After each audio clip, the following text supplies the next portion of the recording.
はい、気ままな親父の趣味チャンネルです。このチャンネルでは北海道の北部の情報を中心に紹介していこうと思っております。今回の動画は JGC を兼ねまして北海道旭川市からオーストラリアの大都市メルボルンに旅行に行った動画のパート1です。皆さんメルボルン行ったことありますか？メルボルンはオーストラリア南東部にあります大都市です。人口は500万人を超え、シドニーの人口も超えたとの報告もあるそうです。そんなメルボルンはヨーロッパのような建物も多く、過去に世界で最も暮らしやすい都市に選ばれております。また移民や留学生が多いので、いろいろな国の人を見かける都市なんです。パート1の動画では北海道の旭川空港から羽田空港、成田空港からメルボルン、タラマリン空港まで日本航空 JAL に乗って移動した模様がメインの動画になります。 4K 映像かつ移住原稿の字幕を歯車マークから選択して最後までご視聴いただければ幸いです。今回は北海道の真ん中旭川からオーストラリア南東部のメルボルンまで合計区間マイル5667マイル、距離で約 9118km を移動しました。はい、今回も北海道の真ん中旭川空港から動画をスタートしたいと思います。オーストラリアのメルボルンには2019年8月に行きましたが、久しぶりに行けるのがおじさんとても嬉しいですね。撮影した日が2023年8月でした。この日旭川空港は雨が降った後でしたので蒸し暑かったですね。それでは旭川空港のターミナルビルの中に入りたいと思います。目の前に ANA 並びにエアドゥのチェックインカウンターがありました。こちらが日本航空 JAL のチェックインカウンターです。チェックインを済ませた後2階に行きました。保安検査場に行く前にフードコートで夕食を食べました。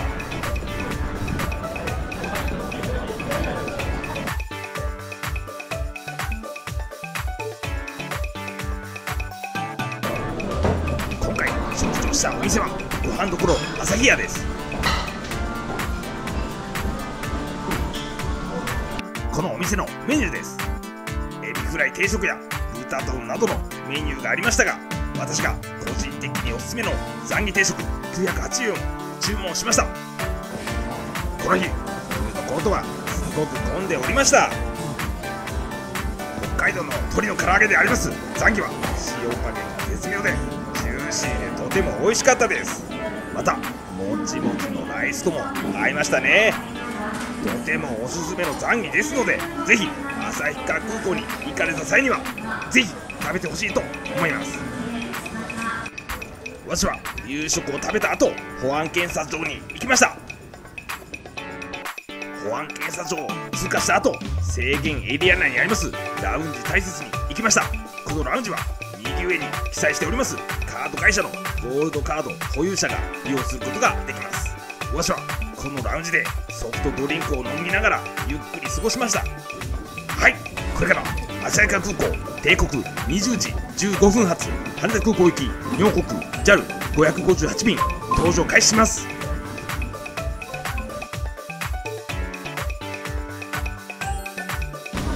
この便は旭川からでもかなり乗客が乗っておりました。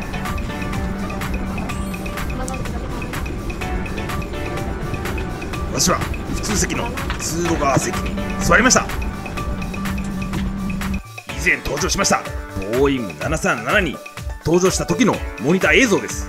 飛行距離と経路を紹介しております。この便の区間マイルは576マイルです。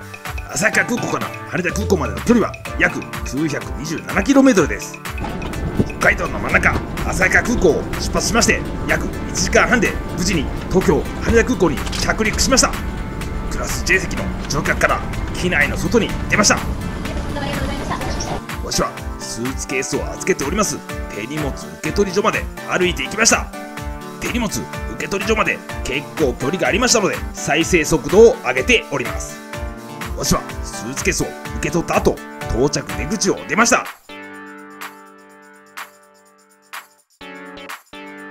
今回もこの日宿泊しました浅草橋まで京急線を利用しました。私は22時51分発の高砂駅行きの電車に乗りました。羽田空港から浅草橋までの距離は約 18km、 電車で約50分で到着することができます。私は電車に乗り込むときは階段からできるだけ広い車両を選んで乗るようにしております。そうすることによって座れる可能性が高いと思っているからです。いよいよもって電車に乗ることができました。羽田空港駅から京急線並びに都営地下鉄浅草線に乗って23時34分に浅草橋駅に到着することができました。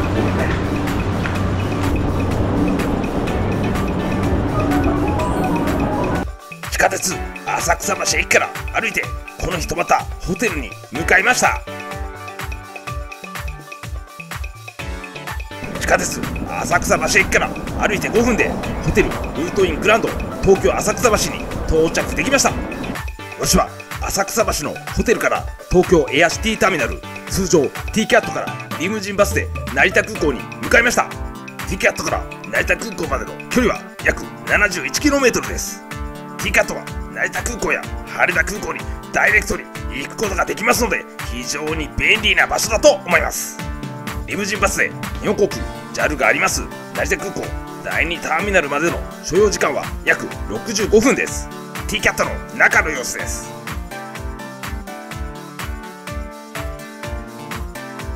左側には券売機がありました。はい、それでは成田空港行きのリムジンバスに乗り込みたいと思います。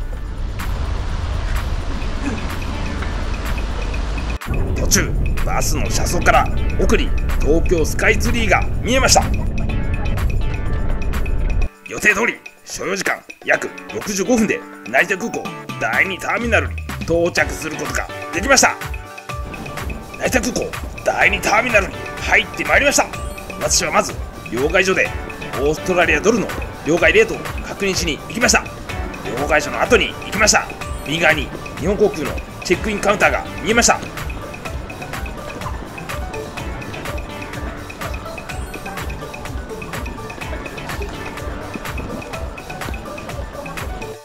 成田空港の両替所 GPA 外貨両替専門店です。ここで円からオーストラリアドルに両替した場合、2023年8月のレートで1オーストラリアドルが 103.22 円でした。後で紹介しますが、メルボルン空港の両替レートが1オーストラリアドルが 108.8 円、メルボルン市内の両替所では1オーストラリアドルが99円でした。私は両替レートを確認した後、日本航空 JAL ファーストクラスチェックインカウンターでチェックインをしました。チェックインをした後、出国審査場に行きました。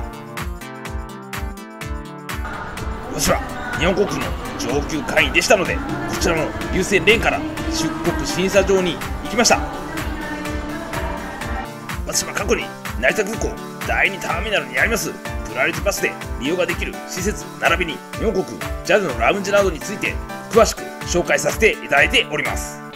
ラウンジなどについて詳しく知りたい方はぜひこちらの動画をご覧いただければと思います。今回もラウンジなどに行っておりますが、簡単に触れていきたいと思います。こちらは成田空港第2ターミナルでプライオリティパスで利用することができる施設です。今回は詳しく紹介しませんが、出国審査前に行くことができます IASS エグゼクティブラウンジと9アワーズ成田空港出国審査場を通過した後には IASS スーペリアラウンジに行っております。日本航空 JAL も加盟しておりますワンワールドアライアンスは2023年12月現在13の航空会社が加盟しております。今後オマン航空、ハワイアン航空が加盟すると見られております。成田空港第2ターミナルにはお示ししております3カ所のワンワールドアライアンスのラウンジがあります。その中で最初に香港の航空会社キャセイパシフィック航空ビジネスクラスラウンジに行きました。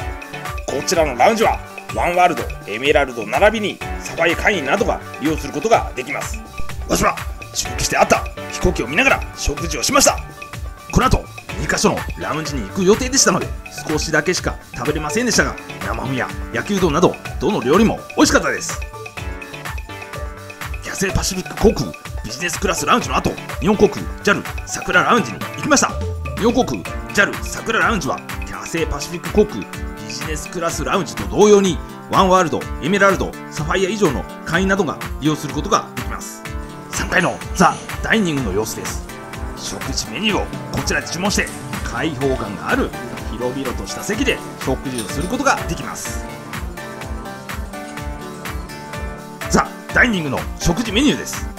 時期などによってメニューが変更になる場合がありますので参考程度にご覧ください。今回私はピンク色で囲んだメニューを注文しました。私はガラス越しに見えます景色を見ながら食べました。ナポリタンやフィッシュ&チップス、ティラミスなどどの料理も美味しくいただきました。最後に行ったラウンジは JAL ファーストクラスラウンジです。こちらのラウンジはワンワールド、エメラルド会員並びにファーストクラス利用者の方のみ利用することができます。それでは中に入っていきたいと思います。桜ラウンジよりも空いておりましたね。今回 JAL ファーストクラスラウンジで食べた料理は桜ラウンジでも食べることができます特製カレーライスやすだちの乗ったそうめんなどどの料理も美味しかったです。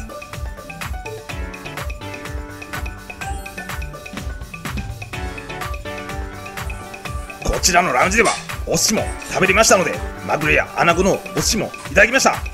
美味しかったです。 JAL ファーストクラスラウンジにあります JAL ズサロンではバーテンダーが美味しいお酒を作ってくれます。こちらはダイニングエリアよりも空いておりました。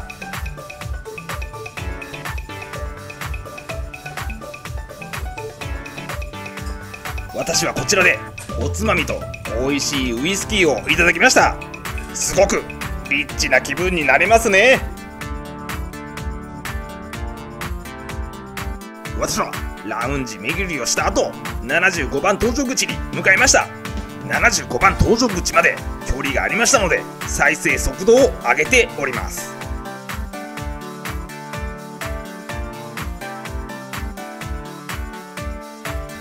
しばらく歩きましたら75番搭乗口への階段がありました。階段を降りていくと待っている乗客が見えました。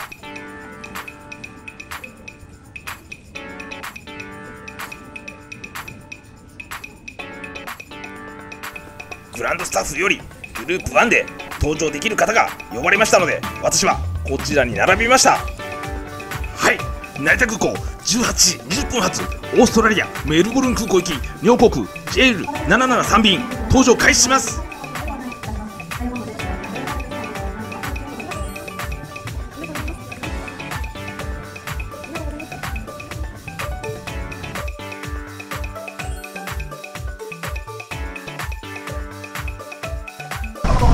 両国の CA さんから挨拶いただきました。飛行機に乗り込むときいつもおじさんワクワクしています。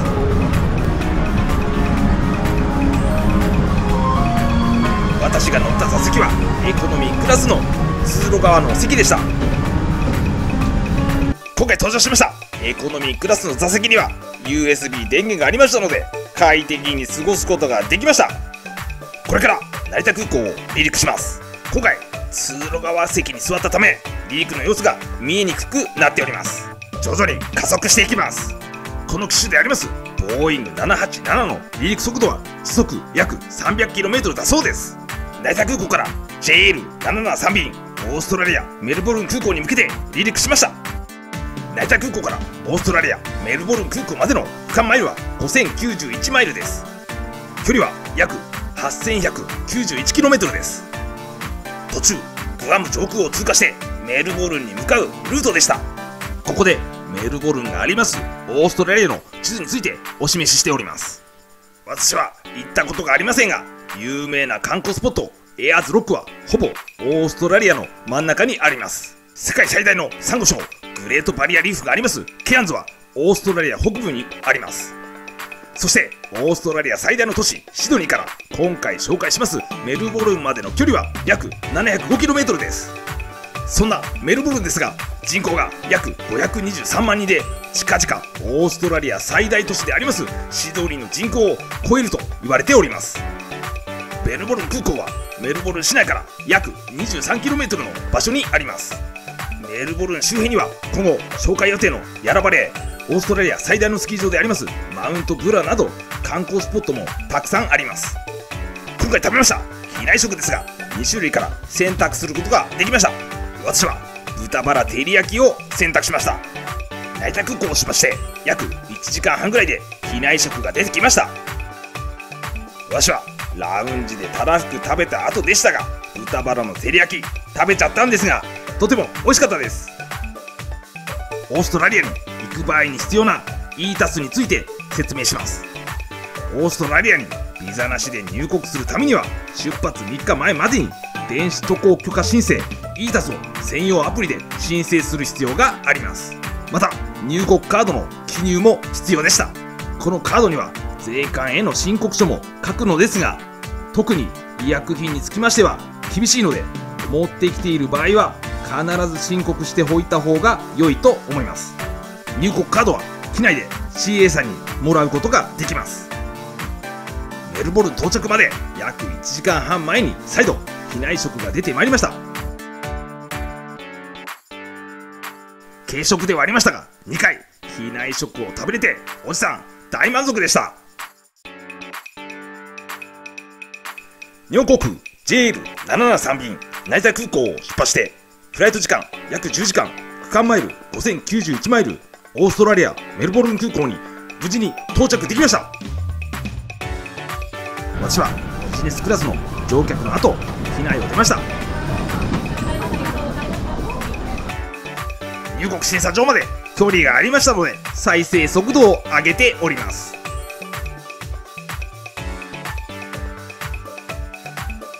途中免税店がある場所を歩きました。動画ではなく写真で紹介しておりますがこの先入国審査がありました。入国審査ではパスポートと入国カードを渡し確認後返却されたと思います。この後手荷物受け取り所で預けておりましたスーツケースを受け取りました。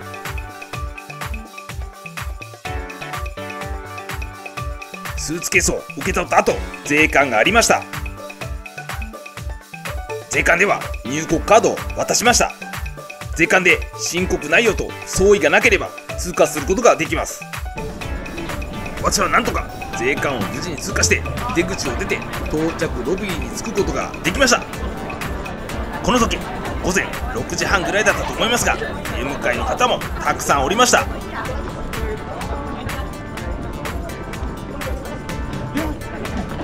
私はオーストラリアドルを成田空港で両替しておりませんでしたのでメルボルン空港にあった両替所で両替しました。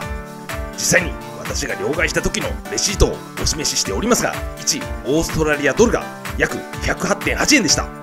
私はこの時5万円を両替しましたので459オーストラリアドルでした。ちなみに成田空港の両替所のレートが1オーストラリアドルが 103.2 円でしたのでそこで両替していれば5万円で484オーストラリアドルで両替することができました。メルボルン旅行の場合は成田空港で両替した方が得だと思いました。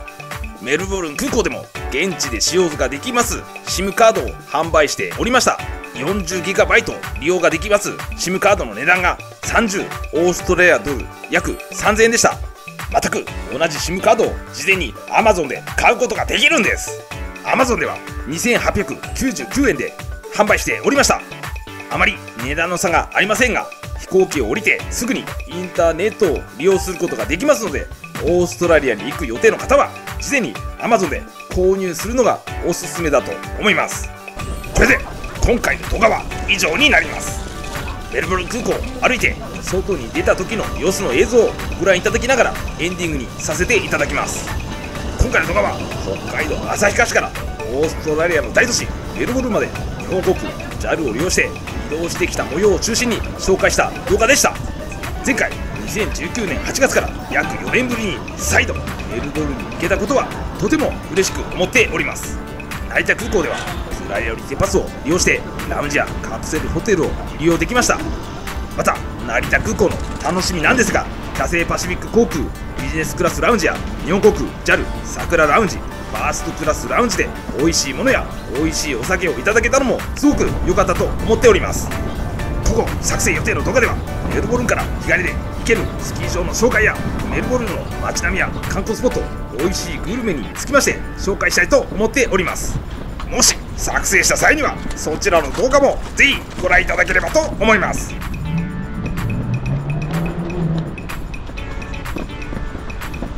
今後も北海道の北部の情報を中心に紹介してまいりますので、チャンネル登録よろしくお願いいたします。